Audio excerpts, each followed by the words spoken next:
Olá pessoal, seja bem-vindo ao canal. Neste vídeo eu vou falar por que os judeus são os únicos proprietários da terra de Israel. Vou comentar um texto, um artigo do jovem Aí Netanyahu. Eu acho que ele pode ser parente, o filho do ex-primeiro-ministro de Israel, Benjamin Netanyahu. Esse artigo dele é bem interessante e importante, dado a importância que Israel tem para o mundo. A nação de Israel, o povo judeu, tem uma importância mundial sempre, desde o começo da história, desde quando o povo passou a ser nação, desde a retirada do povo do Egito para a terra de Canaã, para a, a propriedade territorial dada por Deus. Desde aquele tempo, Israel passou a ter importância para o mundo inteiro e não pouca importância, muita importância. E Deus instituiu Israel justamente para esta importância. Israel falhou em muita coisa, a nação falhou em muita coisa, não cumpriu o propósito o qual Deus instituiu a nação para cumprir, deixou de fazer muita coisa, fez muita coisa que não deveria fazer, foi punida por isto e hoje a nação é o resultado das consequências do afastamento de Deus. Mas nada disto invalida a importância que ela tem para o mundo, inclusive hoje, inclusive no futuro. A parousia, a volta de nosso Senhor e Salvador Jesus Cristo, está também muito relacionado com, ah, com Israel. Então, vamos aqui ao artigo. Por que o povo judeu é o único proprietário da grande terra de Israel? A tradução é do Google e, em algum momento, vai ser necessário a nossa intervenção para entender melhor o artigo. O artigo está aqui em um site israelense, site de opinião, site de artigo chamado ICE, ICE.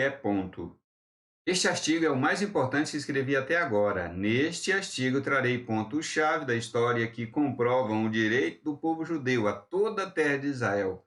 O povo judeu tem direito exclusivo à terra de Israel, não apenas com base na Bíblia e na história antiga, mas também com base no direito internacional e na história moderna. Escreveu aqui o jovem israelense. Nas últimas décadas, a esquerda israelense vem perdendo confiança na justiça do nosso direito à terra. As associações de esquerda de alto orçamento da Europa, a indústria cinematográfica e a mídia israelense estão constantemente bombardeando com a narrativa palestina, por um lado, e o próprio sistema educacional israelense foi hostilmente assumido pela esquerda progressista, por outro. Então, ele diz que tem duas frentes de ação da esquerda israelense, né?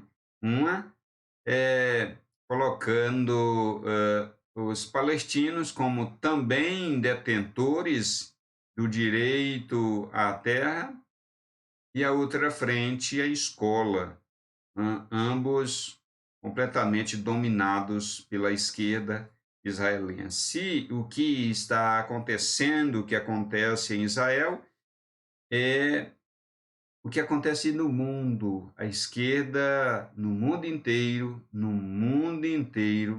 trabalhando assim, suplantando e tirando, querem tirar toda e qualquer evidência da presença e da ação de Deus no mundo. E com Israel não é diferente. Em Israel, como é que ela vai fazer isso?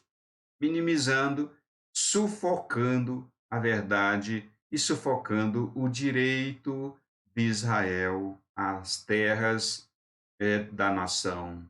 É isso, é assim que ela está fazendo. Não somente suplanta os valores judaico-cristão, como também o direito nacional de Israel, a sua terra. Vamos aqui para o artigo. Neste artigo, gostaria de rever pontos chaves da história de Israel, do povo de Israel, do povo judeu, que comprovam o nosso direito à terra. Vamos começar com a Bíblia. Existem inúmeros itens arqueológicos descobertos nos últimos séculos que confirmam as verdades da Bíblia, pelo menos desde a época dos reinos de Israel e Judá. Uma das descobertas arqueológicas mais importantes do período bíblico é o endereço de entrega. Aqui, endereço de entrega, entre aspas. Aqui está esta pedra, com o nome aqui, endereço de entrega. Estes são artigos que foram gravados em hebraico antigo na parede do local de encontro do túnel de Siloá, onde os mineiros do túnel de ambos os lados se encontraram e completaram, dada data de um período de 2.600 a 2.800 anos atrás. As inscrições comprovam a história da mineração do canal de Siloá em Jerusalém, descrita na Bíblia. A inscrição está em um museu em Istambul, porque foi encontrada em Jerusalém durante o período otomano. Muitos achados arqueológicos dos assírios, babilônios, persas, edomitas, egípcios, moabitas, fenícios e outros que mencionam Jerusalém, o templo, a casa de Davi, os reinos de Israel e Judá, etc., foram encontrados dentro e fora da terra de Israel. Imediatamente após o período em que a Bíblia termina, ou seja, depois do último livro do Velho Testamento, né, depois de Malaquias, né, o período helenístico chega à terra de Israel. O que é o período helenístico? É o tempo em que Israel passou a viver sobre a dominação grega, a dominação, principalmente a dominação cultural dos gregos sobre a nação de Israel. O Império Grego dominou sobre a nação de Israel. As histórias da revolta judaica no reino seleucida grego e do estabelecimento do reino asmoneus independente estão documentados nos livros dos Macabeus, que fazem parte da Bíblia cristã. E em inúmeros achados arqueológicos, após menos de 100 anos de independência do reino asmoneu, o reino de Judá foi conquistado pelo Império Romano, né? Não há dúvida de que, tanto no período romano primitivo quanto no período grego, a maioria do povo judeu vivia na terra de Israel, embora houvesse grandes comunidades judaicas na diáspora. Ele fala aqui da revolta dos Macabeus, a revolta seleucida grega, foi uma revolta que teve contra a dominação grega, né? Os asmoneus se levantaram para querendo libertar a nação da dominação grega. Está registrado no livro apócrifo católico, né, dos Macabeus. Ele fala aqui também da dominação romana, logo após a dominação grega.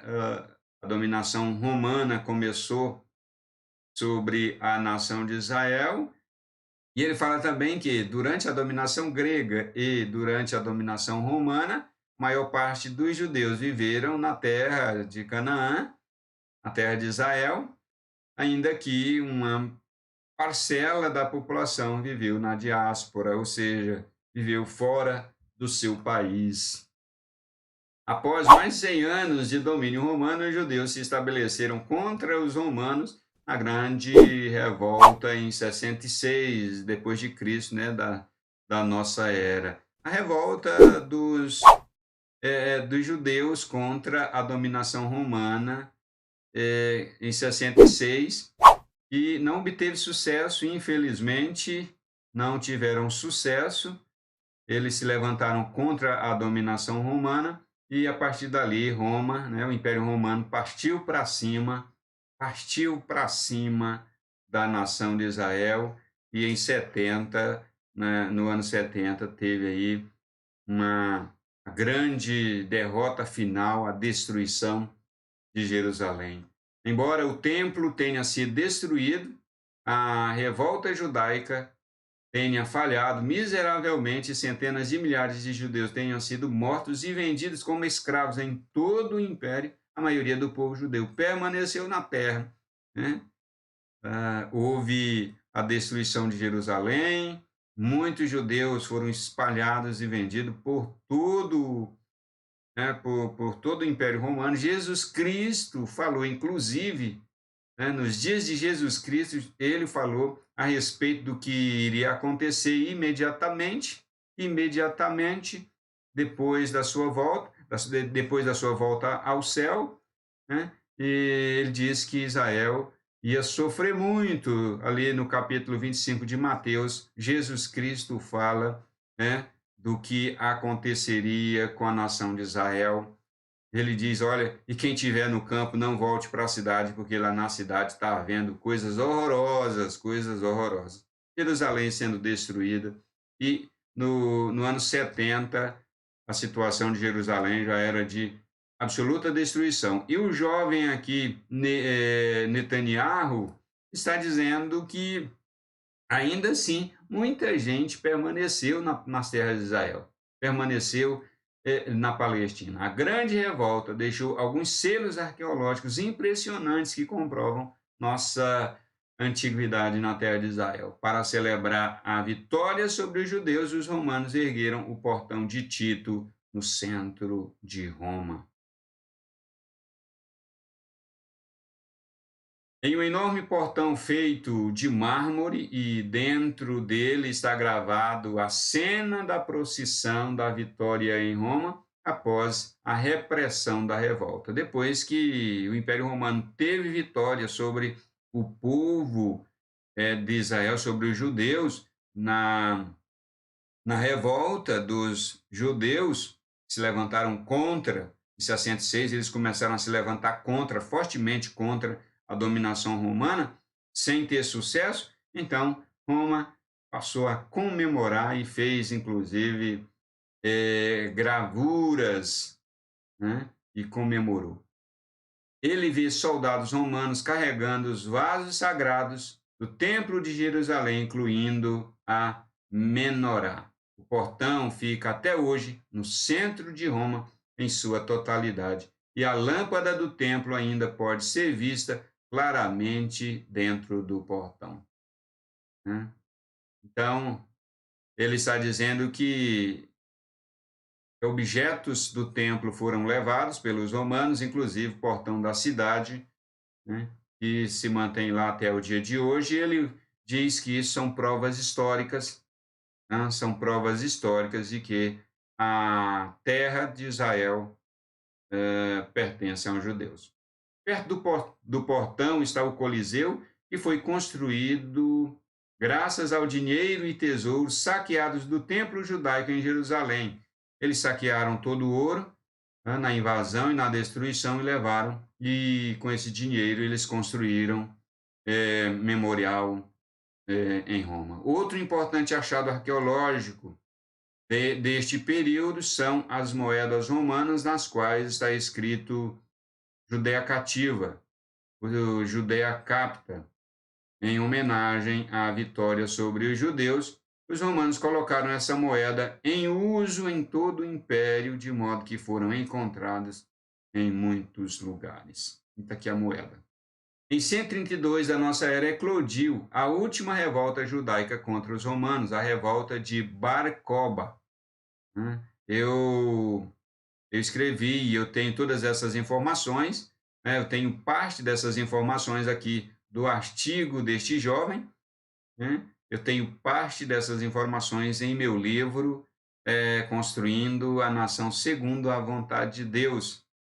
Eu vou deixar o link de onde você pode adquirir o livro, vou deixar aqui embaixo na descrição do vídeo, para que você possa adquirir o livro Bar Kokhba. Embora a revolta tenha sido bem sucedida no início, os judeus conseguiram libertar Jerusalém e estabelecer um reino independente em torno dela por cerca de um ano apenas, mas eventualmente os romanos recrutaram suas legiões de todo o império, até mesmo do seu outro extremo da Grã-Bretanha, esmagando o revolto.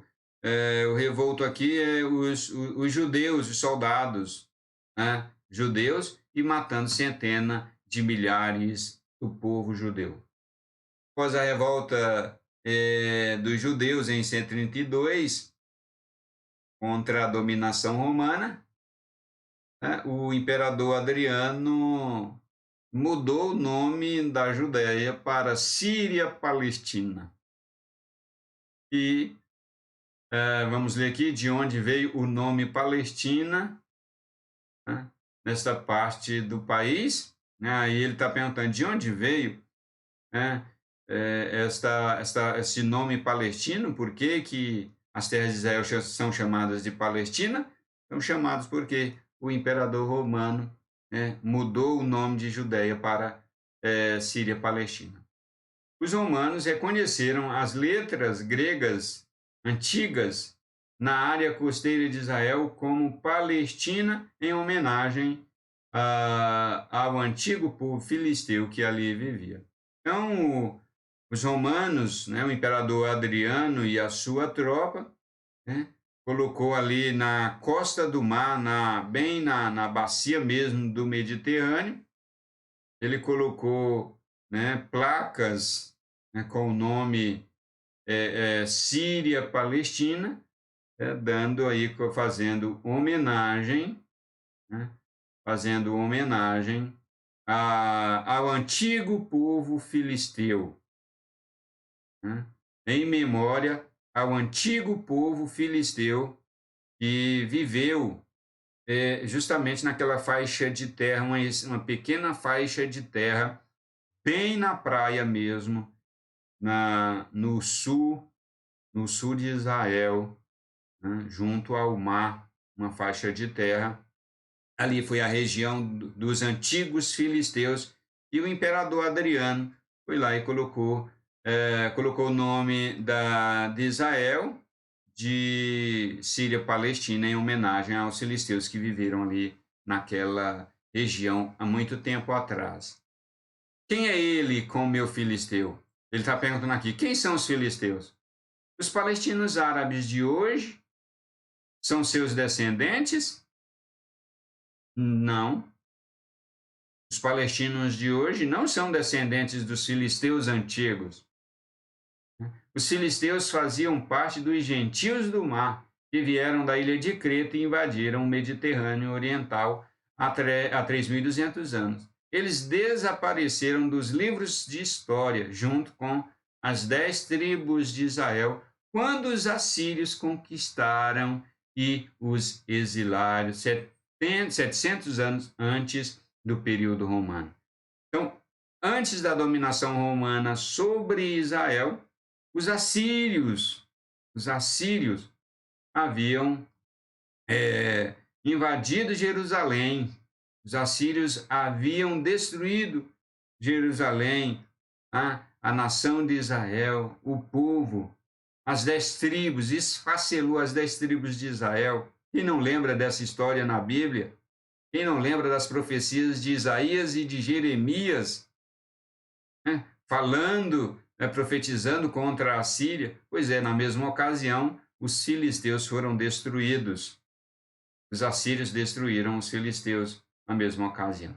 Teste de DNA nos túmulos dos filisteus em Asdod e em Asquelon né? São cidades que foram cidades importantes na época dos filisteus, Asdod e Asquelon, mostraram que os filisteus são descendentes de gregos e não tem nada a ver com os árabes ou com o DNA dos palestinos contemporâneos.